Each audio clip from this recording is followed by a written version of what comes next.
कालची पत्रकार परिषद म्हणजे ज्या पद्धतीने माझ्यावर आरोप करण्यात आले त्या आरोपामध्ये कुठलंही तथ्यता ते गेल्या 4 दिवसांमध्ये देऊ शकले नाहीत आणि या सगळ्या प्रकरणाचे आकार हे आमदार निलेश राणे आहेत हे मात्र सिद्ध झाले आहे. खरं तर या बिलवलच्या खून प्रकरणामध्ये आम्ही आधी आरोप केले नव्हते.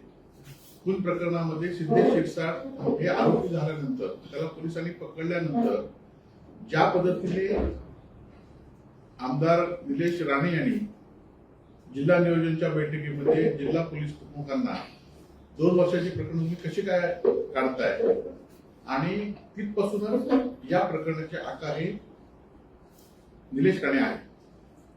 खरं तर माझ्या बरोबर या सिद्धेश शिरसाटचा एकही फोटो किंवा तो आमच्या शिवसेनेचा पदाधिकारी होता एकही फोटो किंवा पुरावे ते काल देऊ शकले नाहीत. नंतर खासगीत त्याने त्यांच्या कार्यकर्त्यांना सुद्धा आपल्या पद्धतीने झापलंय हे पण आम्हाला नंतर समजलं. परंतु माझी राजकीय पार्श्वभूमी किंवा माझा सामाजिक पार्श्वभूमी आपल्या सगळ्यांना माहितीच आहे. याआधी सुद्धा यांचेच चुलत काका अंकुश राणे यांच्या खून प्रकरणात सुद्धा माझ्यावर आरोप करण्यात आला होता. छत्रपती शिवाजी महाराजांच्या पुतळा पाडल्याप्रमाणे माझ्यावर आरोप करण्यात आला आणि काल पण माझ्यावर पुन्हा आरोप करण्यात आले. माझे दोन्ही मोबाईल नंबर हे सामान्य लोकांपर्यंत या जिल्ह्यातल्या लाखो लोकांपर्यंत माझे आहेत आणि त्या मोबाईलचे लोकेशन सीडीआर आपण कधीही तपासा.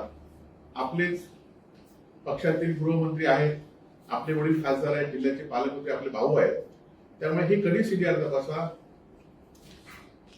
गुन्हेगारी प्रवृत्तीच्या गुटखा माफियांबरोबर वाळू व्यावसायिकांबरोबर जसे आपण आता वाळू व्यावसायिकांकडून महिन्याला 3,000 रुपये हप्ता घेण्याचं ठरवलं आहे आपले आशीर्वादामुळे, कारण आपण त्यांचे दाखला असल्यामुळे आज महिन्याला 3,000 रुपये हजारो गाड्यांकडून डंपरचे आपले जे काल प्रेसला उभे होते आपल्या बाजूला त्यांच्या माध्यमातून महिन्याला 3,000 रुपये ज्याप्रमाणे बीडमध्ये राखेमध्ये पैसे गेले जातात त्याप्रमाणे वाळूमध्ये आपले कार्यकर्ते पैसे गोळा करत आहेत हे सगळ्या जिल्हावासियांना माहिती आहे.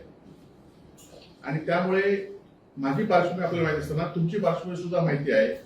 संदीप सावंत आपल्याच कार्यकर्त्याला कशा पद्धतीने आपण मारलं आणि मुंबईत नेऊन त्याला कशा पद्धतीने अत्याचार केले आणि त्यानंतर आपल्यावर कसा गुन्हा नोंद आहे हे सगळ्यांना माहिती आहे.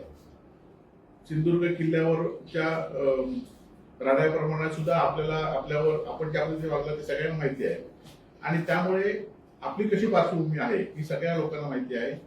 त्याचबरोबर आपल्या कुटुंबाची पार्श्वभूमी गुन्हेगारी प्रवृत्ती कशी आहे हे मी सांगत नाही, तर आताचे मुख्यमंत्री आणि गृहमंत्री देवेंद्र फडणवीस यांनी भर विधान परिषदेमध्ये रेकॉर्डवर सांगितलेले आहे. आणि त्यामुळे माझ्या पार्श्वभूमीच्या तुमची पार्श्वभूमी कशी आहे सगळ्या महाराष्ट्रातल्या जनतेला माहिती आहे. आणि त्यामुळे एका सामान्य कुटुंबातल्या न्याय मिळत असेल तर आपण त्यांच्याच आरोप करा की 2 वर्षांनी कुटुंबाने तक्रार कशी काय केली. खरं तर तुम्ही लोकप्रतिनिधी म्हणून तुम्ही त्या कुटुंबाच्या पाठीशी राहिलं पाहिजे होतं. परंतु आपण आज या शिरसाटच्या कडनं अनेक आपण उपक्रम साजरे केले आहेत, त्याचे फोटो या ठिकाणी आहेत. आपल्या ट्विटरवर हे फोटो आहेत. त्याचबरोबर आपण त्यांना कशा पद्धतीने आशीर्वाद देताय हे पण या ठिकाणी आपण त्यांना कसा आशीर्वाद देताय तू काही कर मी तुझ्या पाठीशी आहे हा फोटो पण आपल्या समोर या ठिकाणी आहे. त्यामुळे या प्रकरणामध्ये आपणच त्यांचे आका आहात आणि अशी प्रकरणं करा मी तुमच्या पाठीशी असं तुम्ही सांगण्याचा प्रयत्न करत होता जर हे प्रकरण आम्ही बाहेर काढलं नसतं. आणि त्यामुळे येणाऱ्या काळामध्ये माझी चौकशी खुल्याम तुम्ही कुठली या ठिकाणी करा. आज गेल्या 6 महिन्यानंतर आपण निवडून गेल्यानंतर आपल्या निवडणुकीसाठी प्रयत्न करणारे भारतीय जनता पार्टीचे जे कार्यकर्ते होते ते काल कुठलेही आपल्या बचावासाठी नव्हते, कारण त्यांना माहिती आहे की ह्या शिरसाट किंवा तुमच्यावर आणि 2-4 लोक फिरतायत ज्यांच्यावर हद्दपारीचे प्रस्ताव आहे रेकॉर्डवर आहेत त्यांना तुम्ही घेऊन फिरताय. आणि त्यामुळे या सगळ्याला भारतीय जनता पार्टीच्या कार्यकर्त्यांचा पाठिंबा नव्हते हे कालच्या पत्रकार परिषदेतून आम्हाला दिसलंय. परंतु आज आम्ही 10 वर्ष लोकप्रतिनिधी असताना कुठल्याही दारू व्यवसायाबरोबर गुटखा व्यवसायाबरोबर मटक्यावर आमचे फोटो नव्हते. आता आपण आल्यानंतर हे सगळ्यांचे आकार होण्याचा प्रयत्न करताय आणि माझ्यावर आरोप करण्यापेक्षा तुम्ही ज्याप्रमाणे कायदा सुव्यवस्था राहिली पाहिजे तर ज्या लोकांवर, तुमच्या जवळच्या लोकांवर ज्यांचे तुम्ही आहात त्यांच्यावर हद्दबारीचे प्रस्ताव लवकरात लवकर पोलिसांना जे आपण थांबवले ते पोलिसांनी करावयाचं आपल्या माध्यमातून पोलिसांना सुद्धा आवाहन या ठिकाणी करतोय. याआधी सुद्धा आपल्याला माहिती असेल की त्यांचेच कार्यकर्ते सुजन बांदिवडेकर, रावजी बंधू यांच्यावर कशा पद्धतीने हल्ले झाले आणि त्यामुळे ह्यांचा इतिहास आता पुन्हा सिंधुदुर्गात वेगळा सांगण्याची गरज नाही, एवढंच या निमित्ताने सांगतो.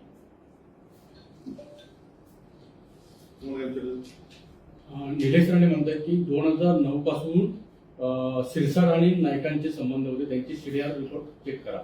माझं ते आव्हान आहे. आधी 5 दिवसापूर्वी त्यांनी सांगितलं की वैभव नायकांवर सिद्ध शिरसाटचे फोटो आहे. 5 दिवसानंतर सुद्धा ते एकही फोटो दाखवू शकले नाहीत. त्याचप्रमाणे माझे सीडीआर, माझे मोबाईल नंबर पोलिसांकडे आहेत, सगळ्या लोकांकडे आहेत. आपल्या माध्यमातून पुन्हा पोलिसांना देतो. परंतु तुम्ही जर तुमच्या हिंमत असेल तर तुमचे फोनचे कॉल डिटेल्स तुम्ही उघड करा, म्हणजे शिरसाटबरोबर तुमचे कसे संबंध आहेत हे लोकांसमोर दिसून येईल. किंवा पोलिसांनी सुद्धा शिरसाटांचे फोनचे सगळे जे बॅकअप घेतले तर कोणाकोणाशी तरी कॉन्टॅक्ट केला होता आणि त्यांना कोणाकोणाचे फोन आले होते, कोणी त्यांना वाचवण्यासाठी प्रयत्न केला होता, हे सगळं या ठिकाणी दिसून येईल किंवा प्रसिद्ध होईल. 2 वर्षापूर्वी ज्याचा खून झाला त्या नायकांना समजलं होतं, तर मग त्यांनी त्यावेळेला आवाज का उठवला नाही असं देखील निलेश राणे या प्रकरणात वैभव नाईकांना ताब्यात घ्या असं त्यांनी म्हटलं. नाही, माझं आव्हान आहे. मी पोलिसांनी मला कधी बोलवलं तर मी तिथे जाण्यास तयार आहे. कारण मला माहिती आहे की तुम्ही येणेप्रमाणे अनेक प्रकारातून मला या ठिकाणी गुंतवण्यासाठी, मला वेगवेगळ्या प्रकरणामध्ये अडवण्यासाठी प्रयत्न करतायत. आपली सगळी टीम लागलेली आहे, आपली सगळी सत्ता लागलेली आहे. परंतु मी एक सामान्य कार्यकर्ता आहे, लोकांचे प्रश्न घेऊन लोकांपुढे येत असतो. आज या खून प्रकरणामध्ये मी पहिल्यांदा सांगितलं की या खून प्रकरणाचा तपास किंवा तक्रार आम्ही केली नव्हती. या खून प्रकरणाची वाचा ही शिंदे गटातील 2 या हक्कांच्या 2 कार्यकर्त्यांच्या भांडणामुळे ही लोकांसमोर आलं. या कुटुंबियाने, दुर्दैवाने त्या कुटुंबियांमध्ये कोण नाही, त्यांची सक्षम माणूस नाही, म्हणून त्यांनी पण तक्रार केली, आम्ही पण तक्रार केली, पोलिसांनी सुद्धा हे प्रकरण उघडून केलं नाही. हे प्रकरण ह्या हक्कांच्या 2 कार्यकर्त्यांच्या वर्चस्वावरून हे प्रकरण बाहेर आलेलं आहे. आणि हे प्रकरण बाहेर आल्यानंतर सिद्धे शिरसाटला अटक झाल्यानंतर त्या सिद्धे शिरसाटला वाचवण्याचा प्रयत्न करणारे हक्कामुळे हे प्रकरणामध्ये आम्ही भाग घेतला. जिल्हा नियोजनच्या बैठकीमध्ये किंवा स्थानिक चॅनलला मुलाखत देताना त्यांनी सांगितले की 2 वर्षाची प्रकरण पोलीस का उकडतायत आणि 2 वर्षापूर्वीचं उकडलेलं प्रकरण हे एकमेव प्रकरण होतं अटक झाल्यानंतर. त्यामुळे या प्रकरणाला आम्ही वाचा फोडली आणि आम्ही या प्रकरणाच्या पुढे सुद्धा या ठिकाणी जाणार आहोत. वैभव नाईकांना या प्रकरणात माफी नाही. त्यांनी जर त्यांना माहित होतं शिरसाटची हत्या झाली आहे, बिडवलकरची हत्या झाली, तर त्यांनी तो व्हिडिओ समाज बांधवांवर काय टाकला, तो पोलिसांकडे का नाही घेऊन गेले? बिडवडकरची हत्या झाल्यानंतर जो व्हिडिओ आला तो समाज माध्यमातूनच पहिल्यांदा प्रसिद्ध झाला चॅनलमध्ये आणि त्यानंतर तो मी माझ्या फेसबुकच्या माध्यमातून ट्विट केला आणि त्या प्रकरणाला वाचा राज्यभर पोचली आणि त्यामुळे त्यांना मला तुमच्याकडनं माफी मुळीच गरज नाही आहे. त्यामुळे त्या प्रकरणाची वाचा फोडल्यामुळे ते माझ्यावर आरोप करतायत आणि त्यांच्या खरं तर आता मी सांगितले की आणि फोटो माझ्याकडे आहेत त्यांच्याबरोबरचे, पण आता हे फोटो एवढ्यापुरते बरे आहेत, एवढ्यापुरते या फोटोपुरता आम्ही थांबतो आणि येणाऱ्या काळामध्ये आम्ही त्याच कुटुंबियांच्या नाही अनेक प्रकरण जिल्ह्यात सुरू आहेत. त्या प्रकरणांमध्ये जरी कोणी आका म्हणत असेल तरी आम्ही आमच्या पद्धतीने विरोध करण्याचं काम आणि त्या लोकांच्या पाठीशी करण्याचं काम आम्ही निश्चित करू. सिंधुदुर्ग 10 वर्ष वैभव नायकांना पैसे देत होता का आणि ड्रग्सवाली वैभव नायकांना पैसे देत होते का असंही माझे फोन माझा 10 वर्षामध्ये माझे अनेक कार्यक्रम या मतदारसंघामध्ये झाले. एकाही कार्यक्रमाला 1 रुपया तरी कोणाकडे घेतला असं त्यांनी सांगावं. या उलट यांच्या अनेक कार्यक्रमात दहीहंडी असून देत, तर्कातूर स्पर्धा असून देत, वाढदिवस असून देत, अनेक कार्यक्रमाला ह्या सिद्धे शिरसाटने पैसे दिले आकांना. हे जग जाहीर आहे आणि त्याचे फोटो सगळे आहेत. अवैध धंदेवाल्यांना वैभव नाईक यांनी पोचले असेल. आता अवैध धंदे हे सगळे आरोप आता तुम्ही तुमचं सरकार आहे. मी आज एका जरी पंचावर CDR मध्ये हवेत धंद्यावाले असतील किंवा तुमच्यावरचे फोटो आम्ही दाखवू शकतो. साहेब, आपण सातत्याने 2 शिंदे गटांच्या कार्यकर्त्यांचं नाव घेतात. नेमके कार्यकर्ते कोण आहेत ते तुम्हाला माहिती आहे का? त्यांची नावं तुम्हाला माहिती आहेत? आणि ते योग्य वेळी सगळ्यांना माहिती आहे. योग्य वेळी पोलिसांनी त्याची नावं देऊ. आपण सिंधुदुर्गची बीड सोबत तुलना करून सिंधुदुर्गची बदनामी करताय असं देखील आपल्याला आरोप झाला. नाही, गुन्हेगाराची प्रवृत्तीनंतर जर गुन्हेगारी करत असेल तर आम्ही त्याविरोधात आवाज उठवणं ही बदनामी होऊ शकत नाही. उलट बदनामी कोण करतंय की महाराष्ट्राचे माजी मुख्यमंत्री उद्धव ठाकरेंना जिल्ह्यात आणू देणार नाही, वैभव नाईकांना जेलमध्ये टाकणार, त्यांना त्यांच्या घरांना टाळं ठोकणार, या सगळ्या गोष्टी कोण करतायत? त्यामुळे ते बदनामी करतायत. आम्ही अन्यायाच्या विरुद्ध लढतोय आणि आवाज उठवतोय. आता ना सावडाच्या प्रकरणात काय करतो? नाही साहेब, एक प्रश्न आहे, एक थोडा राज्य लेवलचा प्रश्न आहे. लाडकी बहीण योजनेचे 21 रुपये योग्य वेळी देणार, त्याशिवाय जिल्हा परिषद पंचायत समितीच्या निवडणुकीत आम्हाला मतं मिळणार नाहीत याची आम्हाला माहिती आहे. वैद्यकीय शिक्षण मंत्री हसन मुश्रीफ यांनी वक्तव्य केलं. खरं तर कालच्या विधानसभेच्या निवडणुकीमध्ये लोकसभेच्या निवडणुकीच्या पराभवानंतर त्यांना माहिती होतं की आपण या योजना जाहीर नाही केल्या तर आपला पराभव होणार आहे. आणि म्हणून लाडक्या बहिणींना, जी लाडकी बहीण सगळ्या बहिणींना पैसे दिले, आज जवळजवळ राज्यातील 23 लाख महिलांचे पैसे आज कमी केले आणि या महिन्यात आता 500 रुपये देणार म्हणून सांगितलेलं आहे. त्यामुळे निवडणुकीपुरत्या महिलांचा वापर केला. महिला त्यांना निवडणुकीमध्ये निश्चित धडा शिकवतील म्हणून स्थानिक स्वराज्य निवडणुका घेत नाहीत. आज हसन मुश्रीफांनी आपली जी काय सत्ताधारी आमदारांमध्ये जे ती भूमिका आज मांडली आहे. आणि परंतु ही लोकांनी आणि महिलांनी याचा विचार करून येणाऱ्या निवडणुकीमध्ये त्यांचा पराभव झाल्याशिवाय राहणार.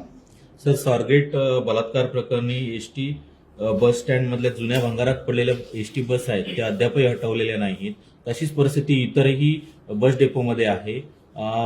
परिवहन मंडळ जे आहे ते कुठेतरी दुर्लक्ष करतं असं वाटतं का?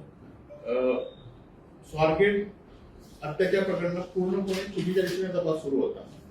स्वारगेटच्या बस ड्रायव्हरवर महिलांवर अत्याचार झाल्यानंतर खरं तर एखाद्या अशा अत्याचारानंतर ती जो काय ज्या ठिकाण असतं, मग गाडी असेल, घर असेल, हॉटेल असेल, ते सगळ्या खोल्या सील केल्या जातात. परंतु स्वारगेटमध्ये असं झालं नाही. त्यामुळे त्याच्यामध्ये अक्षरशः दुर्लक्ष करण्यात आलेलं आहे. परंतु आपण सांगितल्याप्रमाणे नुसत्या बसच नाही तर हायवेला अनेक गाड्या उभ्या असतात, अनेक वर्ष उभे असतात. त्यामध्ये अशी सुद्धा अवैध व्यवसाय होऊ शकतात. एक्साईजच्या बाहेर अनेक गाड्या उभ्या असतात. त्यामुळे पोलीस स्टेशनच्या आणि जप्त केलेल्या अनेक गाड्या वेगवेगळ्या ठिकाणी उपलब्ध असतात. त्यामुळे अशा गाड्यांना परिवहन विभागाने सगळ्यांनीच कारवाई केली पाहिजे, तरच हे असे गुन्हे आहेत ते थांबतील. शक्तीपीठ महामार्गाला विरोध होतोय. पर्यावरण प्रेमी असतील किंवा नागरिकांनी याला विरोध केलाय. शिवसेना म्हणून तुमची भूमिका काय? नाही, शिवसेना म्हणून आमची भूमिका पहिल्यांदा असते की आम्ही कुठल्याही गोष्टीला विरोध करत नाही. जर स्थानिक लोकांनी एखाद्या गोष्टीला, प्रकल्पाला, रस्त्याला विरोध केला तर तो योग्य असेल तर शिवसेना त्यांच्या पाठीशी ठामपणे उभे राहणार आहे आणि ही शिवसेनेची भूमिका नेहमीच असते. एबीपी माझा, उघडा डोळे बघा नीट.